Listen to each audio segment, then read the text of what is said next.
यह कहानी चंदनपुर गांव के नजदीक एक घना और खौफनाक जंगल की है।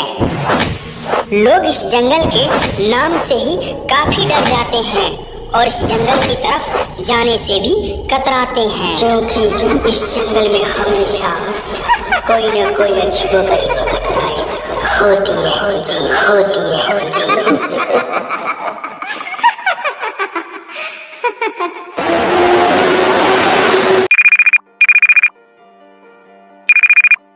हेलो, सुने ना, क्या बात है? तुम इस वक्त कॉल की हो? क्या घर पे सब ठीक है ना?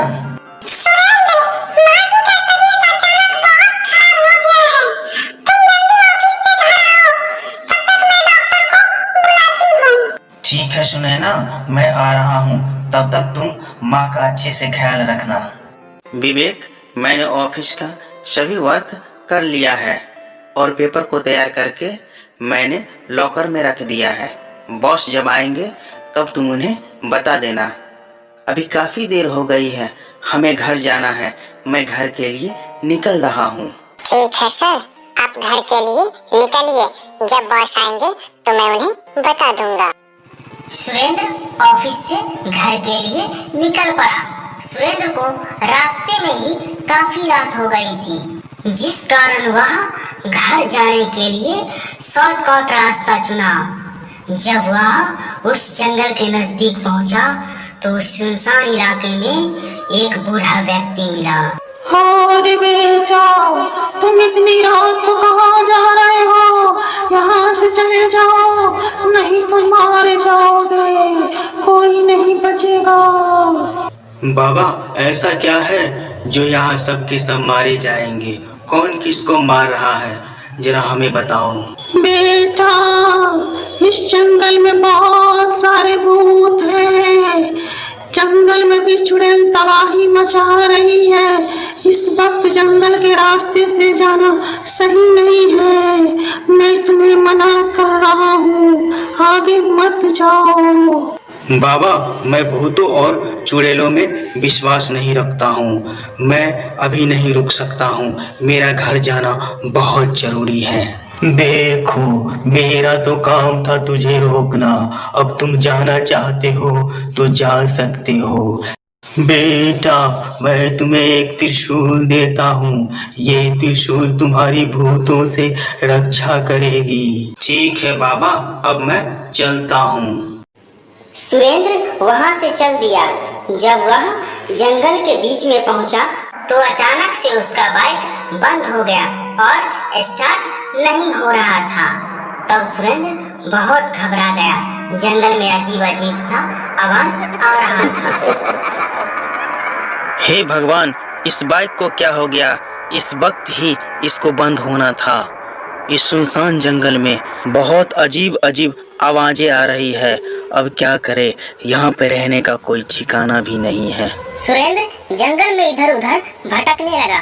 भटकते भटकते वह एक खंडर में जा पहुंचा। तभी सुरेंद्र को एहसास हुआ कि उसके पीछे कोई खड़ा है।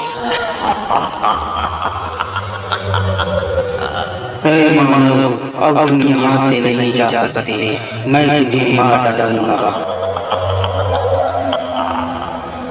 हे भगवान, वो बाबा तो सच बोल रहे थे। इस जंगल में चारों ओर भूत ही भूत हैं। क्या करूं? आज तो मेरा बचना भी मुश्किल है। सुरेंद्र भाग रहा था, तभी भूत ने पीछे से आक्रमण कर दिया और सुरेंद्र को बंधक बनाकर तहखाने में बंद कर दिया। है मानो, मैंने तुझे तो अभी बेहोश किया है। मैं तुझे थोड़ी देर में ही मार डालूंगा और तेरा सारा खून पी जाऊंगा।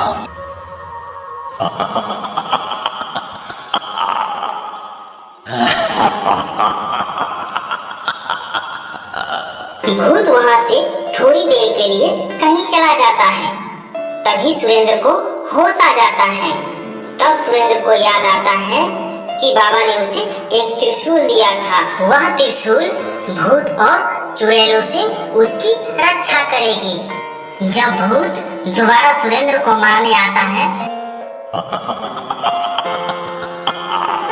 तब सुरेंद्र उस त्रिशूल की सहायता से उस भूत को जला देता है। इस तरह से सुरेंद्र की जान बच जाती है और वह अपने घर चला जाता है। नागिन और नागमणि।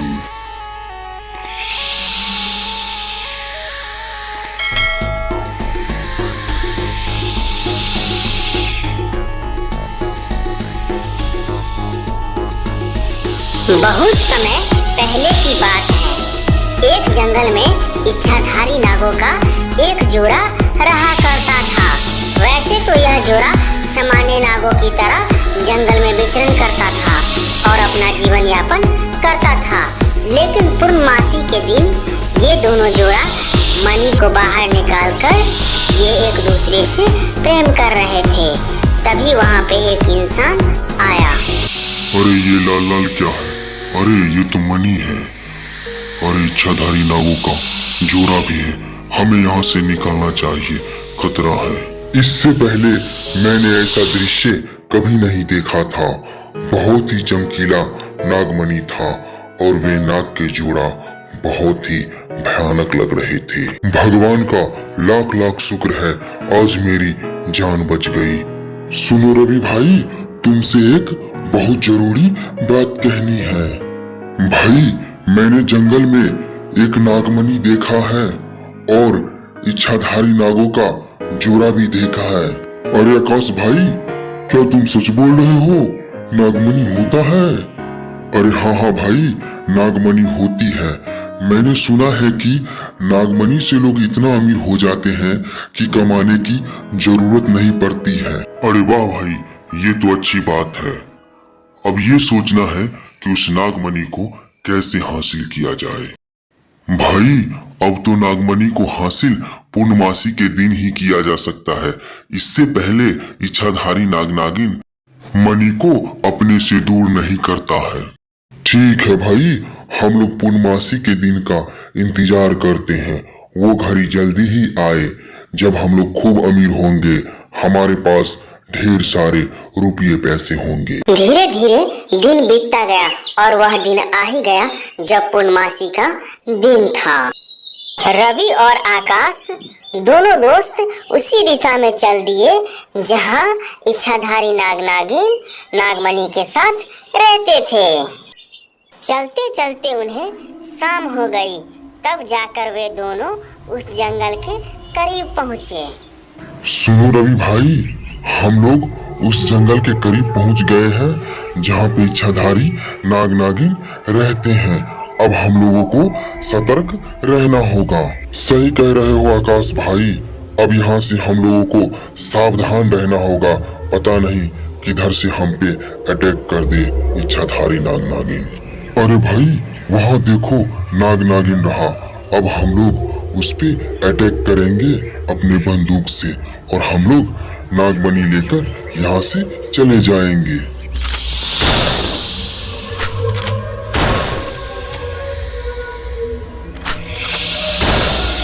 दोनों दोस्त ने अंधाधुंध फायरिंग किया जिसमें नाग मारा गया, लेकिन नागिन किसी तरह जान बचाकर वहां से भाग गई।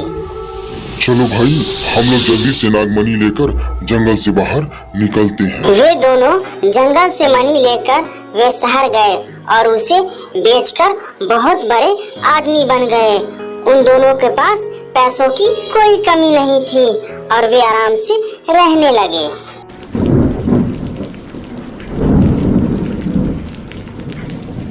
इच्छाधारी नागिन के पास ऐसी शक्ति थी जिससे वह बिना मणि के भी पता कर ली कि किसने नागमणि लिया है और किसने नाग को मारा है।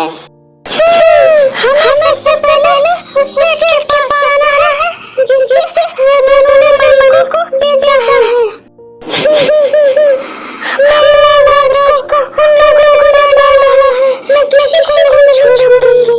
फिर नागिन जंगल से शहर की ओर चल दी उस नागमणि की खोज में। नागिन चलते चलते उस सेठ की दुकान में आ पहुंची। नागिन को उस दुकान में उसका मणि मिल गया। इच्छाधारी नागिन को मणि मिलते ही वह एक लड़की की रूप धारण कर ली। अब हम दोनों को मार डालेंगे, जिसने हमारे पति नागराज को मारा है। फिर इच्छाधारी नागिन एक सुंदर सी लड़की का रूप धारण कर लिया। इसके बाद वह रवि और आकाश की खोज में निकल पड़ी। लगता है यही आकाश का घर है, हमें घर के अंदर जाना चाहिए। तुम्हारा आखिरी दिन है, कैसे तुमने मेरे पति को तरपा के मारा, आज तुम्हें मारा नहीं। फिर इच्छाधारी सांप का रूप लेकर विशाल को डस लिया। विशाल उसी वक्त मर गया।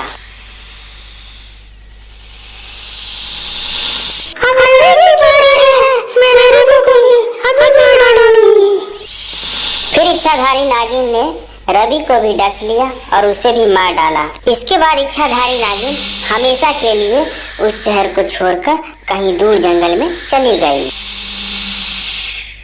बच्चों, यदि आपको यह कहानी अच्छी लगी हो और इस तरह की अच्छी अच्छी कहानियाँ देखनी है तो इस चैनल को सब्सक्राइब जरूर कर ले, साथ ही बेल आइकन को प्रेस कर ले ताकि आपको नया नया नोटिफिकेशन मिलता रहे। धन्यवाद बच्चों।